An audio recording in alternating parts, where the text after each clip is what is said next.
नमस्कार बच्चों। संत तुकाराम स्कूल से मैं अर्चना शेखे आज 8वीं कक्षा की हम एक कविता पढ़ने जा रहे हैं। कल हमने कुछ हिस्सा देखा कविता का, कुछ पंक्तियां देखी, तो उसी को हम आगे लेकर जाएंगे और देखेंगे कवि ने क्या क्या इस कविता में बताया है। तो वही आज हमें देखना है कि सत्कर्तव्य जो हम कविता देख रहे थे उसमें कवि आगे क्या क्या कहते हैं। कल हमने देखा कि कवि हमें हमारे कर्तव्य कौन से हैं, कर्तव्य काम या जो भी हम काम करते हैं अपने लिए, हर रोज अपने काम पूरे करते हैं, लेकिन ये छोड़कर इस देशवासियों के लिए, देश में रहने वाले लोगों के लिए, समाज के लिए हम क्या करते हैं, कौन से कर्तव्य निभाते हैं, ये कवि ने बहुत ही अच्छे उदाहरण देकर इस कविता में बताया है। तो एक उदाहरण कवि ने कल दिया था पेड़ का, कि किस तरह से पेड़ हमेशा दूसरों को कुछ ना कुछ देने की कोशिश करता है। तो ये हमें उससे सीखना बहुत जरूरी है। कवि आगे कहते हैं, कुछ अलग उदाहरण यहाँ पर कवि दे रहे हैं। देखो कि कौन से उदाहरण, कौन सी प्रकृति की ऐसी चीज जिसका उदाहरण कवि हमें देकर हमें कर्तव्य कौन से वो बता रहे हैं। देखो कवि कहते हैं कि रवि जग में शोभा सरसाता, रवि जिसका अर्थ है सूरज, रवि जग में शोभा सरसाता सोम सुधा बरसाता, यानी सूरज और चांद ये जो प्रकृति के जो बहुत ही महत्वपूर्ण हिस्से हमारे, तो उनके माध्यम से कभी हमें हमारे सत्कर्तव्य कौन से है, हमारे कर्तव्य कौन से है, वो बताने की कोशिश करते हैं। तो कवि कहते हैं कि रवि जग में शोभा सरसाता, यानी जो उजियाला, जो प्रकाश, जो रोशनी हमें मिलती है वो सिर्फ सूरज के कारण मिलती है। मैंने वो शुरुआत में ही आपको उदाहरण बताया था कि अगर सूरज न होता तो क्या होता। ये थोड़ी कल्पना करके देखो, सभी और अंधेरा छा जाता, बिल्कुल भी रोशनी नहीं होती और हम बिल्कुल भी काम नहीं कर पाते अंधेरे में। तो ये हमारे जग में शोभा देने का, शोभा मतलब प्रकाश देने का, उजियाला लाने का काम ये रवि करता है, मतलब सूरज करता है। और ये अपने काम में कभी भी आलस नहीं दिखाती, यानी हर रोज सुबह सुबह देखो अपना काम कितने समय पे करते हैं। हम मनुष्य होकर हम हमारे काम में आलसीपन दिखाते हैं, लेकिन प्रकृति की हर एक चीज में ये आलसीपन बिल्कुल भी हमें नहीं दिखाई देगा। नियमित रूप से वो अपना काम करते रहते हैं और बहुत अच्छे से वो काम करते रहते हैं, और सब कुछ वो दूसरों को देने का काम करते हैं, यानी अपने लिए नहीं करते वो। तो यही हमें इनसे सीखना है। तो ये जिस तरह से सूरज उजाला देकर हमारे जग में शोभा, हमारे संसार में सबको रोशनी देकर एक सुंदरता बढ़ाने का, यानी जो भी संसार में सुंदरता है वो हम क्यों देख पाते हैं, अगर अंधेरा होता तो ये देख पाते क्या, नहीं। तो ये सब किसके कारण होता है, तो ये सब होता है सूरज के कारण। सब कुछ हम देख पा रहे हैं उसी के कारण, उसकी रोशनी, उसकी दी हुई रोशनी के कारण, उसने दिए हुए उजाले के कारण। कवि आगे कहते हैं सोम सुधा बरसाता, सोम मतलब चांद, चांद भी कुछ कम नहीं है, चांद भी शीतलता प्रदान करता है। अगर रात के समय में अगर आप बैठे, कितनी शीतल यानी ठंडा महसूस होता है, एक सुंदरता, मनोहरता दिखाई देती है। अगर आकाश की तरफ आपका ध्यान गया तो एक अच्छा वातावरण वहां पे रहता है। तो कवि वही कहते हैं कि सोम सुधा बरसाता, अमृत बरसाने का काम ये चांद करता है। अमृत की तरह उसका जो एक ठंडापन या उसकी शीतलता एक अमृत के समान है। तो दोनों भी, सूरज और चांद दोनों भी हमें कुछ ना कुछ देने का काम करते हैं। तो कवि आगे कहते हैं कि सब है लगे कर्म में, सभी अपने काम में लगे हुए हैं। ये दो उदाहरण देकर कवि यहाँ पर बता रहे हैं कि सभी अपने काम में लगे हैं, कोई भी अपने काम में आलसीपन नहीं दिखा रहा है, नियमित रूप से अपना काम वो समय पे करते हैं। और आगे कवि कहते हैं कि कोई निष्क्रिय नजर न आता, कवि कहते हैं कि कोई निष्क्रिय नजर नहीं आता। निष्क्रिय मतलब काम कोई करता नहीं, ऐसा कोई भी नहीं है जिसका कोई उद्देश्य नहीं है। हर एक जो प्रकृति की चीज कुछ ना कुछ करते रहती है, उसका कुछ ना कुछ काम होता है जो वो समय पे करती है और दूसरों को कुछ ना कुछ देने का काम वो करती रहती है।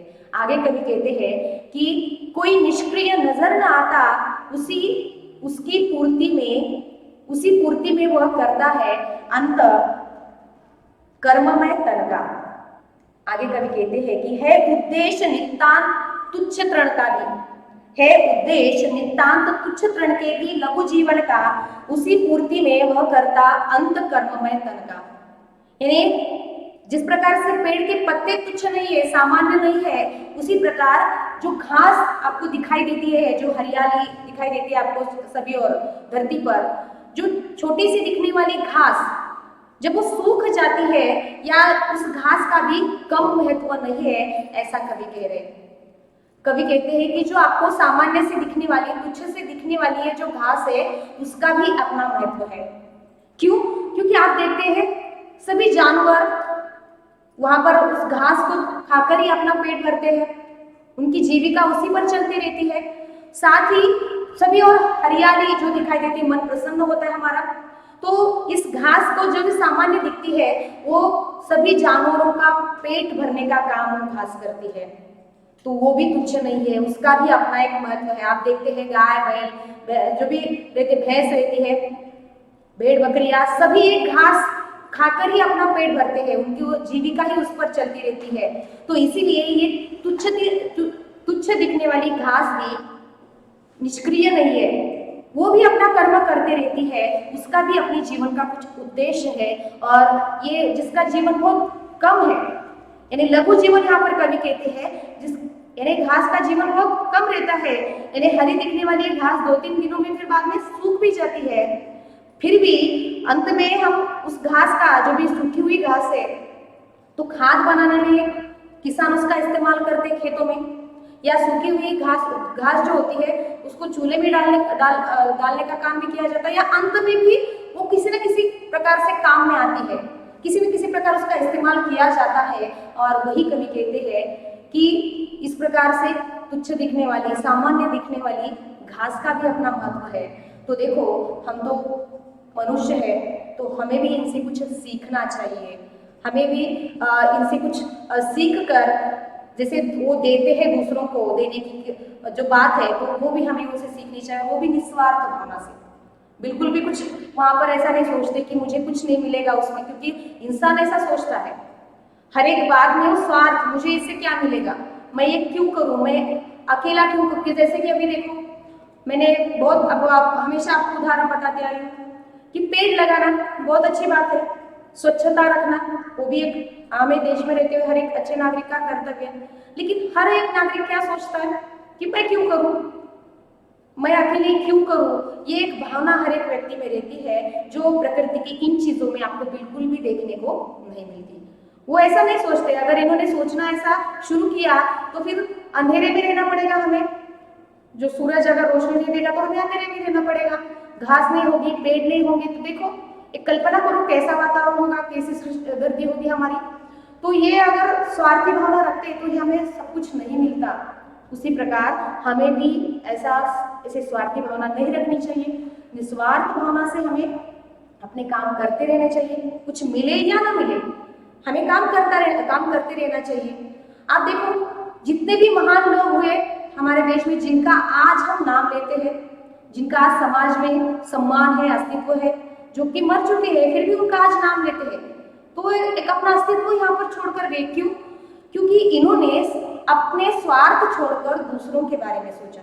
ऐसे कई उदाहरण है, महात्मा गांधी का ले लो, ज्योतिबा फुले, सावित्रीबाई फुले, मैं हर बार आपको उदाहरण देते रहती हूँ उनका, कि इन लोगों को वहाँ बहुत परेशानियां झेलनी पड़ी। सावित्रीबाई फुले जिन्होंने लड़कियों के लिए, लड़कियां पढ़े लिखे, इसके लिए बहुत उन्होंने कोशिश की, तब उस जमाने में उनको उसके लिए विरोध भी हुआ, बहुत परेशानी उनको झेलनी पड़ी। लेकिन उन्होंने ऐसा नहीं सोचा कि मैं क्यों करूं इतनी परेशानी उठाकर, उनको लड़कियों को पढ़ाना था। और आज हम देखते हैं जो भी जितनी भी क्षेत्र में अलग अलग लड़कियां जो काम करती है, उनके कारण है। अगर उन्होंने मन में अपने स्वार्थी भावना रखी होती, उन्होंने लड़कियों के बारे में नहीं सोचा होता, तो आज मैं भी यहाँ पर आपको नहीं पढ़ा पाती थी, है ना। तो उनके कारण ही मैं आज आपको इस तरह से पढ़ा पा रही हूँ, क्योंकि उस जमाने में लड़कियों को घर से बाहर जाना, इस तरह से पढ़ना, नौकरी करना बिल्कुल भी वहाँ पे नहीं जाने देते थे या करने नहीं देते थे। लेकिन ये सारा विरोध सहन करके, परेशानी उठा के उन्होंने हिम्मत से अपना काम जारी रखा, और इसीलिए आज हम उनका इतना सम्मान करते हैं या उनका इतना आदर से नाम लेते हैं। तो वही मुझे बताना है, मैंने उदाहरण क्यों बताए कि जो व्यक्ति निस्वार्थ भावना से काम करता है, जो व्यक्ति किसी भी प्रकार का स्वार्थ न रखते मुझे कुछ मिलेगा ये भावना ना रखते हुए एक निस्वार्थ भावना से कुछ देने का काम करता है या समाज में रहने वाले लोगों के लिए कुछ करता है, निश्चित ही उस व्यक्ति का समाज में सम्मान होता है या समाज में उसकी एक पहचान बनती है।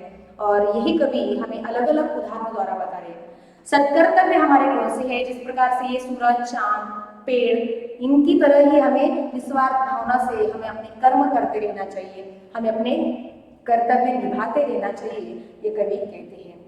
तो कल हम देखेंगे कि आगे की पंक्तियों में कवि क्या संदेश देते हैं, कौन कौन से कर्तव्य हमारे हैं वो बताने की कोशिश करते हैं। तो हम कल की तासिका में देखेंगे।